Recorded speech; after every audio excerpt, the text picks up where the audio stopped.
We're going to be comparing the difference between a fully modulated AM signal and a 3 kHz deviated FM signal in the medium frequency bands. We'll be listening on various software-defined radios, remotely controlled receivers around the country. I've set things up so I can switch the modulation from AM to FM on the transmitter instantly, and while I'm doing that I'll change the settings on the SDR. You'll see it on the screen now, go from AM to FM, so basically you get a direct comparison of signal to noise ratio, distortion, the whole lot. So it should be a very interesting test. I acknowledge a lot of people complain about FM. People who live maybe 100 kilometres away, they get terrible reception because of the interference of ground wave, sky wave. It just, FM's hopeless when you get that sort of situation, a complex phase distortion and so forth. It's useless, but that's the way it is. But for local performance it's fantastic, and interstate isn't too bad at all as well. So have a listen and see what you think.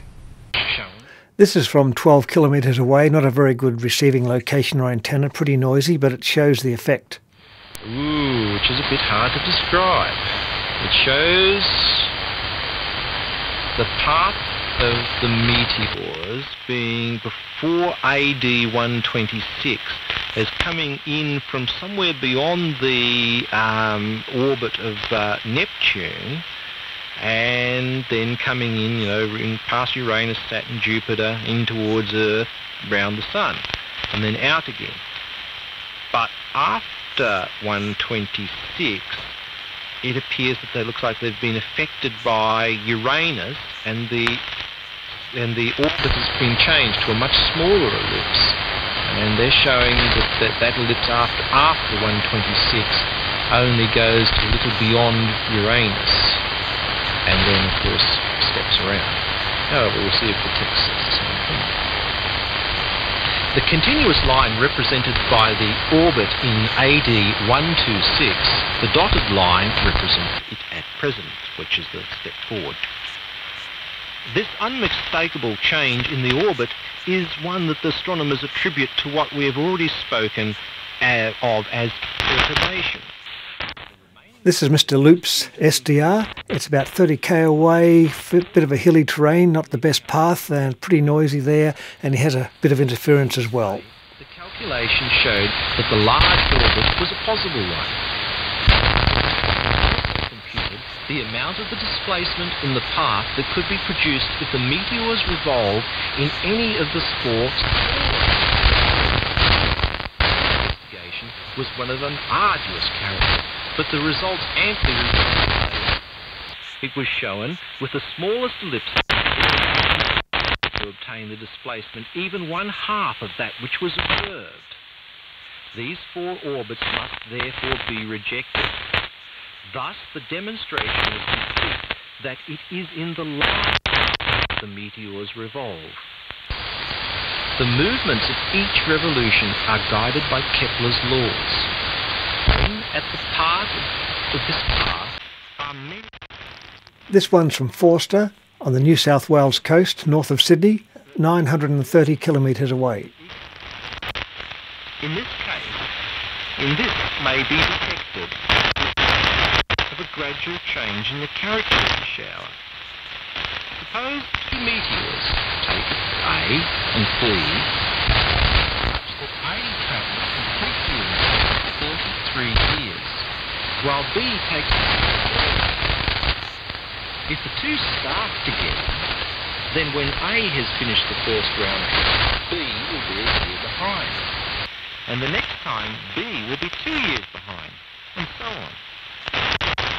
This is exactly parallel to the number of boys who start a long race, in which they have to run several times round the course before the distance has been achieved. Of course, they all start in a cluster, but perhaps in the first round or 2 they remain comparatively approximately. Gradually, however, the fast runners get ahead and the slow ones lag behind. The cluster becomes even. As the race continues,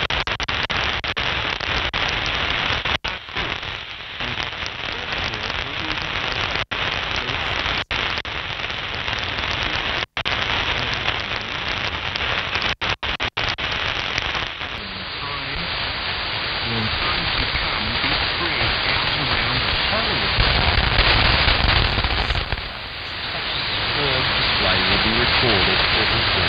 500 miles away now, the Tascan radio site between Canberra and the coast. With this event, an old chronicler relates how, quote, that night there had been at the land an infinite number of stars,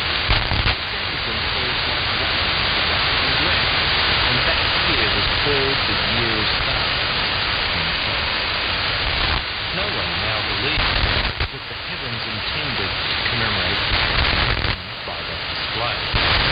The record is, however, of considerable importance, for it indicates that the year 902 as one of in which a great shower of shooting stars occurred. It was with the greatest of interest that astronomers perceived that this was the first recorded instance of that periodical shower. Regular returns were seen in 1733 and 1866. Further diligent literary research revealed here and there records of startling appearances in the heavens, which fit in with the successive return of the November meteors. From the first instance in 902 to the present day, there have been 29 of the show. And now we have reception from Freeman's Reach, just inland a bit from Sydney. At the rate of 75,000 per hour. In 1892, the comet ought again to have been returned to its perihelion, P-E-R-I-H-E-L-I-O-N. But in that year, no meteors were seen on the 27th of November, while many were seen on the 23rd from the same radiant. The change in the point of intersection between the orbit of the meteors and the orbit of the Earth, indicated by this difference of 4 days, was found by Bredichin, B-R-E-D-I-C-H-I-N, to be due to the perturbing action of Jupiter on the motion of the swarm. It is a noticeable circumstance that the great meteoric showers seem never yet to have projected a missile which has reached the Earth's surface. Out of the myriads of the Leonids, Perseids, or the Andromedes, not one particle has ever been seized and identified. That's a reference to a footnote.